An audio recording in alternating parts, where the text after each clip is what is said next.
Okay, sorry for the inconvenience, my phone went out of charge. So alright, हम लोग transcription पे थे। सो या न्यूक्लियर लेमिना के हम लोग यानी inner membrane, in other words उसके जो है इनर मेम्ब्रेन और न्यूक्लियर लेमिना, अभी से वो इसको क्लियर कर दूं, ये दो डिस्टिंक्ट चीज़ें हैं, ठीक है। हम लोगों ने वहाँ पे डायग्राम में देखा भी है, ये इनर मेम्ब्रेन है, न्यूक्लियर लेमिना है, बस दोनों एक दूसरे के साथ बहुत ज़्यादा इंटरकनेक्टेड है। सो टेक्निकली जो काम inner membrane sorry nuclear lamina कर रही है, वो हम लोग कह सकते हैं कि इनर मेम्ब्रेन के फंक्शंस में आ सकता है। तो डीएनए रेप्लिकेशन हम लोगों ने देख लिया। ट्रांसक्रिप्शन किस तरह हेल्प करती है? न्यूक्लियर लेमिना के समझ लो हाथ है, ठीक है। न्यूक्लियर लेमिना ने जो है डीएनए को पकड़ा हुआ होता है। तो ये क्या करता है, जो डीएनए है उसको सही तरीके से सही ओरिएंटेशन में लेके आता है, ठीक है। कि जो ट्रांसक्रिप्शन फैक्टर्स है, ट्रांसक्रिप्शन हम लोगों ने क्या पढ़ा था, डीएनए से आरएनए को बनाना है। तो जो ट्रांसक्रिप्शन फैक्टर्स हैं उसके सामने डीएनए को सही तरीके से लेके आए, जैसे कि एक वो प्रिंटर में हम लोग सही तरीके से पेज को फीड करें, तो वो इसको सही तरीके से ट्रांसक्रिप्शन फैक्टर्स के अंदर लेके आए कि हम लोग मैसेंजर आरएनए हमारा सही तरीके से बन सके। तो ये इसका हम लोग सेकंड फंक्शन लिख सकते हैं। फिर डी आरएनए प्रोडक्शन हो गई, चाहिए यूक्रोमेटिन और हेट्रोक्रोमेटिन वाला कॉन्सेप्ट भी यहाँ पे आता है, बट आई थिंक सो इसको जब आगे जाके न्यूक्लियर कंटेंट में क्रोमेटिन पढ़ लेते हैं उसके बाद इसको ज़्यादा इन डेप्थ पढ़ते हैं, ठीक है। तो इनर मेम्ब्रेन या न्यूक्लियर लेमिना के ये दो तीन फंक्शंस हम लोग लिख सकते हैं इफ़ आस्क्ड। अच्छा, इसके अलावा एक और कॉन्सेप्ट जो है वो दिमाग में बिठाना ज़रूरी है when we are studying about the nuclear envelope. कि यार एक चीज़ तो पता है कि जो न्यूक्लियर एनवेलप है वो बनी होती है फॉस्फोलिपिड बाइलेयर से, जिस तरह सेल मेम्ब्रेन बनी होती है उसी से ये चीज़ भी बनी होती है। बट एक चीज़ दिमाग में बिठा लेनी है, ये जैसे हैं दो लेयर्स हैं इसकी, ठीक है। Every layer is an phospholipid bilayer. So technically अगर हम लोग इसको जूम इन करके देखें ना, तो ये आउटर मेम्ब्रेन में बना रहा हूँ,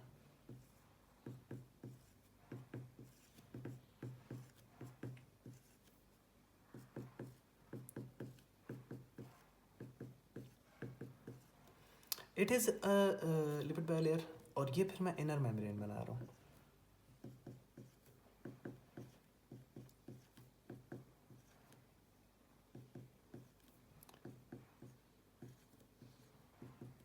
सो टेक्निकली जो आउटर मेम्ब्रेन है और इनर, ये सारी पेरीन्यूक्लियर स्पेस हमारे पास आ जाती है, ठीक है। तो जो इनर और आउटर मेम्ब्रेन है ये दोनों सेपरेट फॉस्फोलिपिड बाइलेयर्स हैं। So there are two distinct phospholipid bilayers in the what do you call nuclear envelope, my bad. Okay, perinuclear space की तरफ चलते हैं। पेरीन्यूक्लियर स्पेस जो इन दोनों के बीच में हमारे पास स्पेस होती है, उसके अंदर एक फ्लूइड हमारे पास प्रेजेंट होता है, उसके अंदर हमारे पास पेरीन्यूक्लियर स्पेस के बारे में बस एक दो बातें याद रखनी है कि इसके अंदर पेरीन्यूक्लियर स्पेस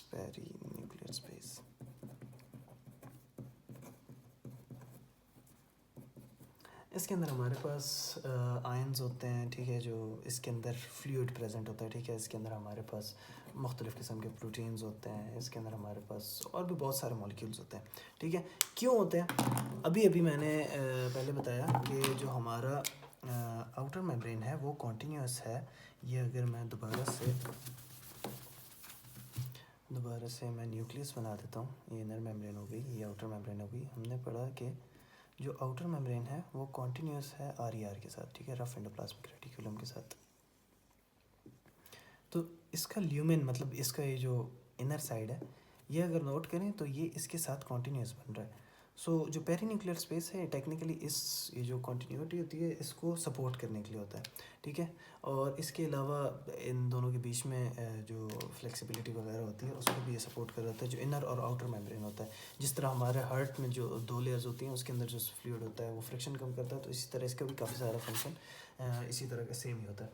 तो ये हमारे पास आ गया है पेरीन्यूक्लियर स्पेस, और फिर उसके बाद हमारा जो लास्ट चीज़ रहेगी वो हमारे पास आ गया न्यूक्लियर पोर्स। न्यूक्लियर पोर्स के बारे में क्या हम लोगों ने दिमाग में बिठा के रखना है?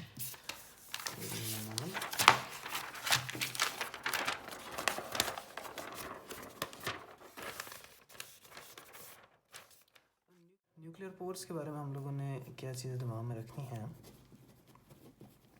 न्यूक्लियर पोर्स के बारे में ये चीज़ दिमाग में रखनी है कि इसके अंदर से जो चीज़ें गुजरती हैं ना, उसके अंदर दो टाइप्स की चीज़ हो सकती हैं। एक स्मॉल मॉलिक्यूल्स हो सकते हैं, ठीक है, और एक हमारे पास आ जाते हैं इसके अंदर से लार्ज मॉलिक्यूल्स आ जाते हैं। या लार्ज ऑब्जेक्ट्स आती हैं, ठीक है। इसके अंदर स्मॉल हैं वो फ्रीली पास हो जाती हैं, ठीक है। जो लार्जर है, जिस तरह हमारे पास आरएनए हो गया, ठीक है, जो अंदर से बाहर मैसेंजर आरएनए जा रहा होता है, या कोई प्रोटीन्स वगैरह हो गए, ठीक है, उनको पास होने के लिए एक्टिव, उनका जो है ट्रांसपोर्ट होती है वो एक्टिव ट्रांसपोर्ट होती है,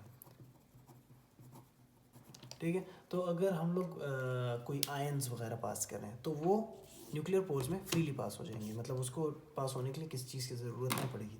लेकिन जो लार्जर मॉलिक्यूल्स हैं, जैसे मैसेंजर आरएनए वगैरह होगी, तो उनको यानी काफ़ी कंट्रोल्ड मैनर से पास करते हैं। इसके ऊपर जिस तरह मैसेंजर आरएनए है उसके ऊपर जो है एक सिग्नलिंग प्रोटीन लगा दिया जाता है जिसके थ्रू आराम से बाहर निकल सके। तो ये सिक्योरिटी गेट्स की तरह समझ लें, ठीक है, जो कि जस्ट राइट मॉलिक्यूल्स को अलाउ करते हैं कि वो इंटर या एग्जिट हो सके। ऑलराइट, आई थिंक सो इसके साथ हमारा न्यूक्लियर एनवेलप कवर हो चुका है। आई होप सो कि आप लोगों के दिमाग में इसका कॉन्सेप्ट सारा बैठ चुका है। तो हम लोग चलते हैं आगे न्यूक्लियर कंटेंट की तरफ इसका कवर करने के लिए, ठीक है। न्यूक्लियर कंटेंट में सबसे पहले तो हमारे पास सबसे इम्पोर्टेंट चीज़ आ गई क्रोमेटिन, ठीक है। ओके, क्रोमेटिन में हमारे पास हम लोगों ने क्या क्या चीज़ स्टडी करनी है। क्रोमेटिन टेक्निकली, अब देखें, ये है न्यूक्लियस, ये है बीच में, और ये मैं अलग से बना लेता हूँ, ठीक है। ये है डीएनए, सारा ऐसे होके पड़ा हुआ जंबल होके, ठीक है। ये जो डीएनए है ना हमारे पास, ये न्यूक्लियस के अंदर सिर्फ इस तरह की फॉर्म में नहीं पड़ा होता कि ऐसे ही जंबल हुआ है, ये काफ़ी स्पेशलाइज्ड फॉर्म में पड़ा होता है। जो क्रोमेटिन है ना वो उसकी स्पेशलाइज्ड फॉर्म है, ठीक है। किस तरह होगा कि हिस्टोन प्रोटीन्स, बल्कि इसके लिए मैं स्क्रीन की तरफ लेके जाता हूँ।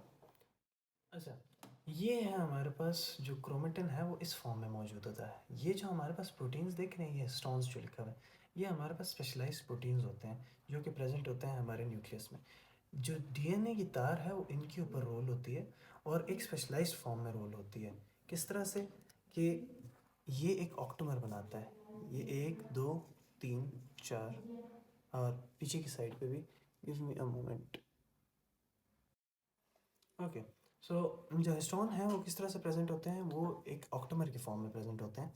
जिस तरह ये 1 2 3 4, और इसी के पीछे साइड पे भी इस तरह 4 लग जाते हैं, ठीक है। ये बॉल्स की तरह होती हैं, और तो इस तरह का एक हमारे पास ऑक्टोमर बन जाता है। जैसे अगर हम लोग स्क्रीन की तरफ आते हैं, ओके, तो ये हमारे पास इस तरह एक ऑक्टोमर बन गया, सही। अब इसके ऊपर तकरीबन कोई एक 2 मरतबा ये रिवॉल्व होता है, और ये एक स्पेशलाइज्ड यानी इसी पैटर्न पे कोई फॉलो करता है। तो ये भी हम लोगों ने दिमाग में रखना है कि जो क्रोमेटिन है वो किस तरह से सेव करता है एक डीएनए को, लाइक किस तरह से इसने सारा संभाल के रखा होता है। So back to page.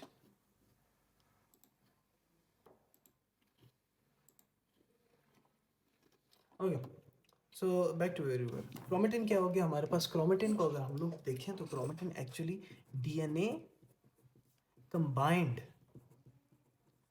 With histone proteins,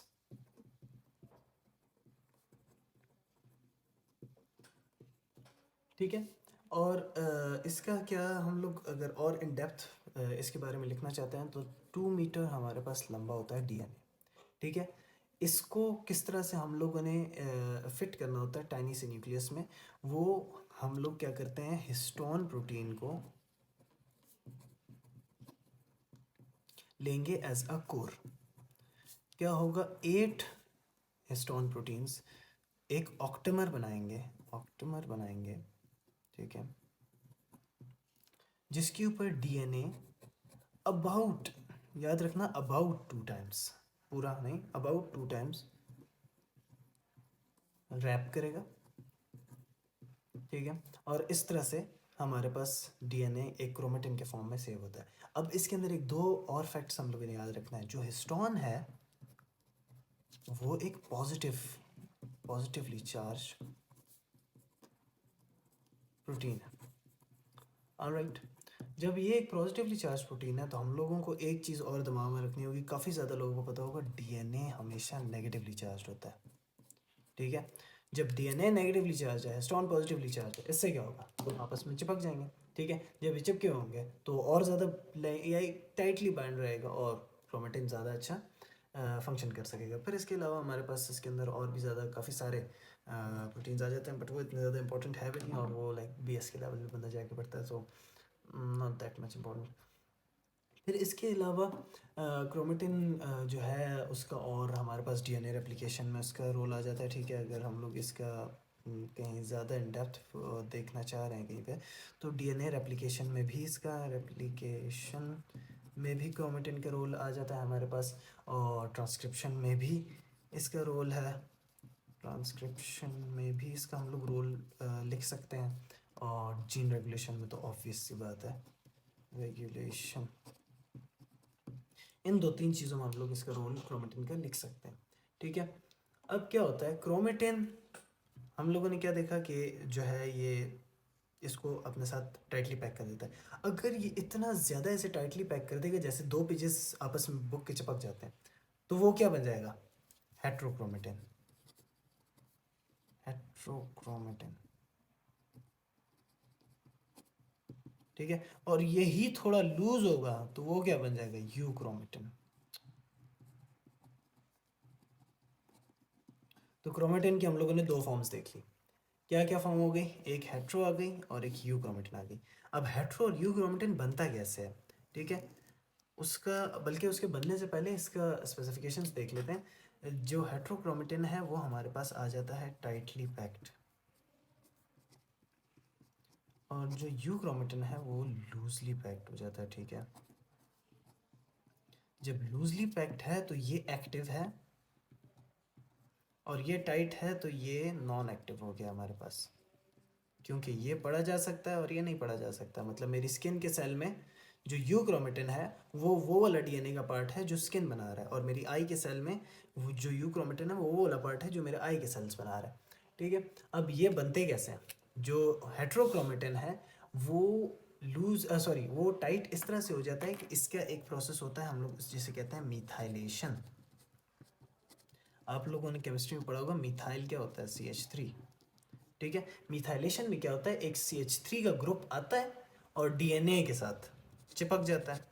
जब वो डीएनए के साथ CH3 चिपक जाता है तो उससे क्या होता है, ये जो हमारा मॉलिक्यूल का वो पार्ट होता है वो इंतहाई ऐसे कंपैक्ट हो जाता है, वो चिपक जाता है एक दूसरे के साथ, वो क्लोज हो जाता है बहुत। My bad, I didn't knew, cover नहीं हो रहा था। ठीक है, तो ये तो हमारे पास एक बात होगी कि किस तरह से हेट्रोक्रोमेटिन बनता है। ठीक है, हेट्रोक्रोमेटिन का क्या कॉन्सेप्ट बना लिया हम लोगों ने कि टाइटली पैक्ड होता है इसलिए नॉन एक्टिव होता है। किस तरह टाइटली पैक्ड होता है, मिथाइलेशन होती है उसकी। मिथाइलेशन में क्या होता है, CH3 आके चिपक जाता है डीएनए के साथ। ठीक है, तो हमारे पास यू क्रोमेटिन किस तरह बनता है, उसको लूजली किस तरह पैक करता है, acetylation. Okay, acetylation, my bad. हमारे पास एक एसिटाइल ग्रुप आता है और वो आके उस टाइम वहाँ उस पार्ट के स्टोन प्रोटीन या डीएनए के साथ, टेक्निकली डीएनए हम लोग कह लें, उसके साथ आके चिपक जाता है। ठीक है, अब क्या हो गया, इसके अंदर हमारे पास आ गया CH3, और इसके अंदर CH3। जब इस एसिटाइलेशन होगी तो यू क्रोमेटिन बनेगा, यानी एसिटाइलेशन हमारे पास लूजली पैक कर देता है, और जब मिथाइलेशन होगी तो हमारे पास हेट्रोक्रोमेटिन बनेगा। सो ये टेक्निकली हमारे पास सीधा सीधा कॉन्सेप्ट है। यू हेट्रोक्रोमेटिन या टेक्निकली क्रोमेटिन ही इसके अंदर हमारे पास सारा का सारा कवर हो जाता है। सही है, आगे हम लोग चलते हैं। अच्छा, इसके अंदर एक और बात मैंने यहाँ नोट्स में बना के लिखी हुई थी, वो भी मैं मेंशन कर दूँ। जो हमारे पास मैंने लेमिना की जो बात की थी, यू क्रोमेटिन और हेट्रोक्रोमेटिन के का उसके अंदर मैंने जिक्र किया था, वो इस तरह होता है कि ये मेरे पास बोर्ड पे ही आ जाते हैं।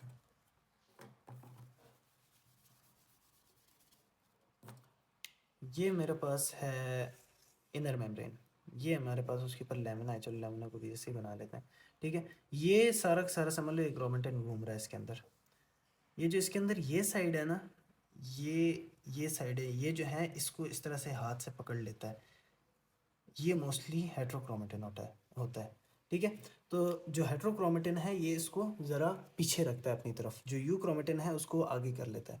ठीक है, ये जो इसको पकड़ के रखता है ना, इसके अंदर हमारे पास एक चीज़ यूज़ होती है, उसे हम लोग कहते हैं LADs। ठीक है, लेमिना एसोसिएटेड डोमेन्स।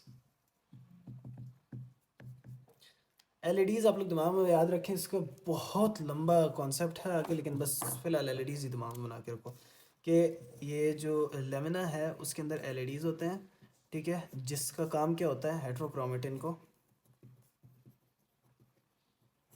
अपने पास रखना और नॉन एक्टिव रखना, ठीक है। तो ये जो है टेक्निकली किस तरह लेमिना हेल्प करता है जीन एक्टिवेशन में, हम लोग को ये भी आ गया समझ में। अब आगे आते हैं इसके न्यूक्लियोलस वाले कॉन्सेप्ट पे, ठीक है। न्यूक्लियोलस को हम लोगों ने किस तरह से समझना है, देखो डीएनए से हम लोगों ने क्या पढ़ा था, आरएनए बनता है। आरएनए कितने टाइप के बनते हैं, डीएनए से हमारे पास 3 टाइप के आरएनए बनते हैं, मैसेंजर आरएनए, ट्रांसवर्स आरएनए और राइबोसोमल आरएनए। इसके अंदर मैसेंजर आरएनए तो वो वाला है जो कि ये डीएनए बना, डीएनए से आरएनए बना, आरएनए ने आगे जाके प्रोटीन बना दिया, वो जो चीज़ होती है ना वो होता है मैसेंजर आरएनए, ठीक है। राइबोसोमल आरएनए क्या होता है, इसका सारा काम राइबोसोम्स बनाने के साथ है, ठीक है। राइबोसोम्स ने आगे जाके रीड करना होता है कि मैसेंजर आरएनए क्या कह रहा है, तो इसलिए राइबोसोम्स की बहुत ज़्यादा इंपॉर्टेंस है, ठीक है। तो राइबोसोमल आरएनए का क्या काम है, उसका काम है सारा का सारा राइबोसोम बनाना। अब जो न्यूक्लियोलस है उसका सारा का सारा ताल्लुक बनता है हमारे राइबोसोम्स के साथ, ठीक है। तो न्यूक्लियोलस क्या होता है टेक्निकली, ये अगेन हम लोग आ गए सेल के अंदर, ये सारा डीएनए फैला हुआ है, समझ लें कि डीएनए में ये पार्ट जो है हमारा हमेशा ज़्यादातर मिडल के करीब करीब होता है, ये सारा का सारा कोड करता है राइबोसोम्स बनाने के लिए, ठीक है। अब राइबोसोम्स बनाने के लिए और भी प्रोटीन्स चाहिए होंगे, ठीक है। ये न्यूक्लियर पोर है, न्यूक्लियर पोर से क्या आता है अंदर, प्रोटीन्स वगैरह आते हैं, ठीक है। ये आ गया हमारे पास प्रोटीन्स, प्रोटीन्स किधर जाएंगे, इधर आएंगे ना सारे, तो इधर ये प्रोटीन्स जमा हो गए, इधर ये बीच में इसका आरआरएनए बनाने के, यानी डीएनए का वो पार्ट है जो जिसने आरआरएनए बनाना, तो मैं कह दूंगा आरडीएनए यहाँ पे मौजूद है, ठीक है। ये सारा का सारा एरिया इतना डेंस हो जाता है और ये इतना इंपॉर्टेंट होता है कि ये जो है लाइक ये इस तरह से हमारे पास डेंसली कवर हो जाता है, और ये टेक्निकली न्यूक्लियोलस फिर क्रोमेटिन का ही हम लोग कहेंगे कि क्रोमेटिन का वो पार्ट है जो कि कोड कर रहा होता है राइबोसोम्स बनाने के लिए, ठीक है। अब क्या होता है, ये जो पार्ट होता है ये इतना इम्पोर्टेंट है कि इसको हमारे जो साइंस हजरत साइंसदान हैं उन्होंने स्पेशल नाम दे दिया है, उसको क्या नाम दिया है, NORs, ठीक है। क्या याद रखना है, न्यूक्लियोलर ऑर्गेनाइजर रीजन्स, ठीक है। तो न्यूक्लियोलस क्या है हमारे पास, न्यूक्लियोलस टेक्निकली NORs हैं, न्यूक्लियोरल ऑर्गेनाइजर रीजन्स हैं, किस पे, क्रोमेटिन पे, जो कि टेक्निकली रिपीटेड सीक्वेंसेस होती हैं जहाँ से हमारा RNA बनता है, ठीक है। और न्यूक्लियोलस इतना ज़्यादा डेंस क्यों हो जाता है, क्योंकि बाहर से हमारे पास प्रोटीन्स आते हैं जो कि हेल्पफुल होते हैं राइबोसोमल सब यूनिट्स बनाने के लिए, ठीक है। जब राइबोसोमल सब यूनिट्स जो है वो यहीं पे बनते हैं न्यूक्लियोलस में, याद रखना है। न्यूक्लियोलस का हम लोग अगर काम देख लें, न्यूक्लियोलस इसके अंदर क्या बन रहा है हमारे पास, राइबोसोमल सब यूनिट्स। राइबोसोमल सब यूनिट्स में क्या क्या लग रहा है, राइबोसोमल प्रोटीन्स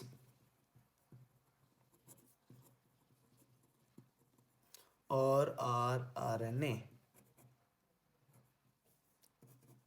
दोनों चीज़ें कहाँ पे हैं, न्यूक्लियोलस में। न्यूक्लियोलस में क्या बन रहा होगा हमारे पास, राइबोसोमल सब यूनिट्स, जो कि फिर बात करके हमारे पास, याद रखना, साइटोप्लाज्म में असेंबल होते हैं। ये कुछ चीज़ें हैं जो कि हम लोगों ने आगे जाके पढ़नी है, बट दिमाग में रहे कि राइबोसोमल सब यूनिट्स यहाँ पे बन जाते हैं, असेंबल कहाँ पे होते हैं जाके, अगर पूछा जाए। अमूमन ये चीज़ कन्फ्यूजन भी बना देती है, क्योंकि कभी कभी असेंबली को ये लोग वो बनाने की कंसेप्ट में रख लेते हैं, लेकिन आप लोगों ने जो अपने दिमाग में कॉन्सेप्ट क्लियर रखना है वो ये है कि राइबोसोमल सब यूनिट्स न्यूक्लियोलस में बन रहे होते हैं और फिर बाहर जाके एक्सपोर्ट हो जाते हैं, इसके बड़ा छोटा जो सब यूनिट है और फिर बाहर जाके वो बन रहे होते हैं हमारे पास पूरा राइबोसोम में, ठीक है।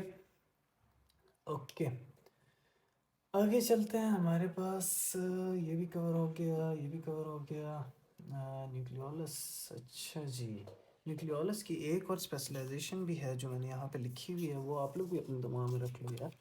जो इसका सेंट्रल एरिया होता है वो फाइब्रस होता है, ठीक है, फाइब्रस होता है। इसका क्या रीज़न होता है, जो RNA है, जो इसका मतलब वो तारे हैं, फाइबर है, वो सेंटर में ज़्यादा होते हैं, और जो इसका हमारे पास आ जाता है पेरिफेरल एरिया, ठीक है, ये सेंट्रल आ गया हमारे पास, फिर पेरिफेरल,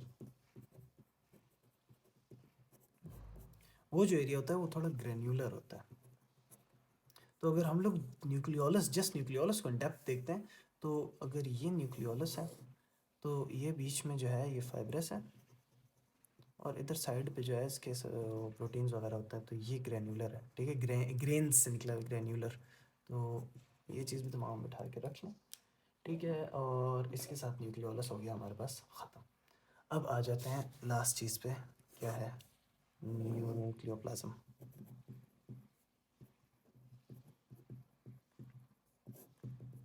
ठीक है, न्यूक्लियोप्लाज्म कवर कर लेते हैं। न्यूक्लियोप्लाज्म क्या होता है, हमारे पास सेमी फ्लूइड हो जाता है, ठीक है।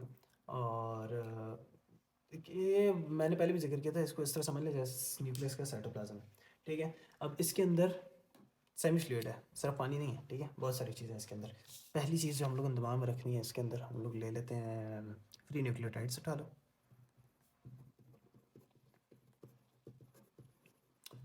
सारा का सारा काम क्या है इसका, डीएनए रेप्लिकेशन, आरएनए बनाना, सारा कुछ तो हम लोगों ने पढ़ लिया। उसके लिए क्या चाहिए होता है, न्यूक्लियोटाइड्स, गुआनिन और साइटोसिन और थायमीन और एडेनिन, ये तीन चार वो सॉरी चार वो होते हैं, ये तो पढ़े हुए हैं हम लोगों ने, ठीक है। कि डीएनए किस चीज़ से बना होता है, इन्हीं चारों से बना होता है। आरएनए क्या किन चीज़ों से बना होता है, इन्हीं चारों से बना होता है, ठीक है। मतलब न्यूक्लियोटाइड से बना है। तो ये सारे के सारे यहाँ पे हमारे पास उसके अंदर घूम रहे होते हैं। अगर ये न्यूक्लियस है तो इसके अंदर ये रैंडमली पड़े होते हैं कहीं ना कहीं, कि जब बन रहे हो तो कहीं ना कहीं से तो मिलता रहे ना, ठीक है। तो ये हो गया हमारे पास। फिर हमारे पास इसके अंदर नंबर 2 प्रोटीन्स होते हैं,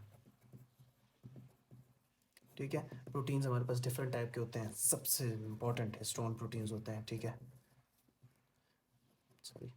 फिर इसके अलावा हमारे पास नॉन हिस्टोन प्रोटीन्स भी होते हैं,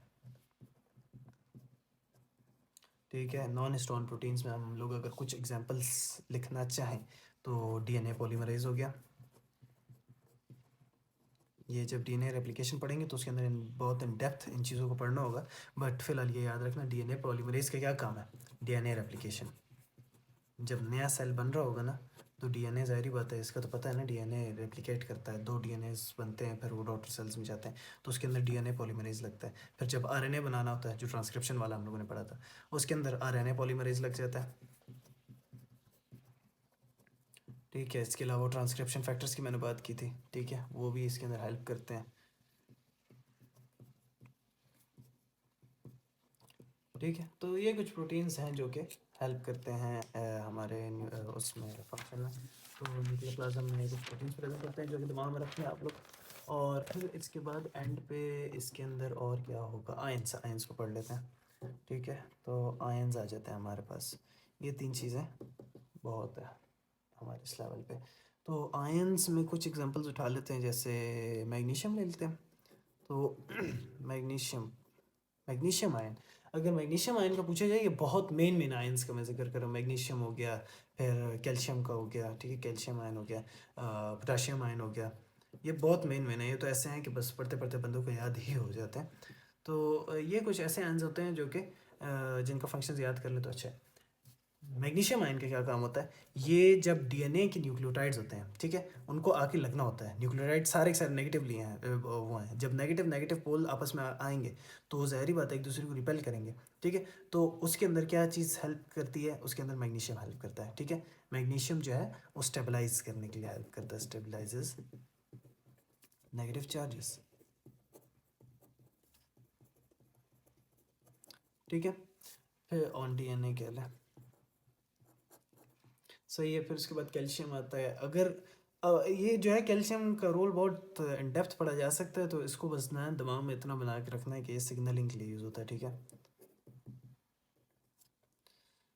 ये सिग्नलिंग मॉलिक्यूल, ठीक है, ये एक्ट एज सिग्नलिंग मॉलिक्यूल होता है। और इसके अलावा यार टेक्निकली जीन जीन एक्सप्रेशन में जो है ना, इन जीन एक्सप्रेशन एक्सप्रेशन जो जीन एक्सप्रेशन होता है ना, उसके अंदर जो सिग्नल्स करने होते हैं ना, कि यार ये इधर है, ये इधर है, ये इधर है, ये इसका मेन काम होता है। और इन दोनों का काम पीएच के साथ है, ठीक है।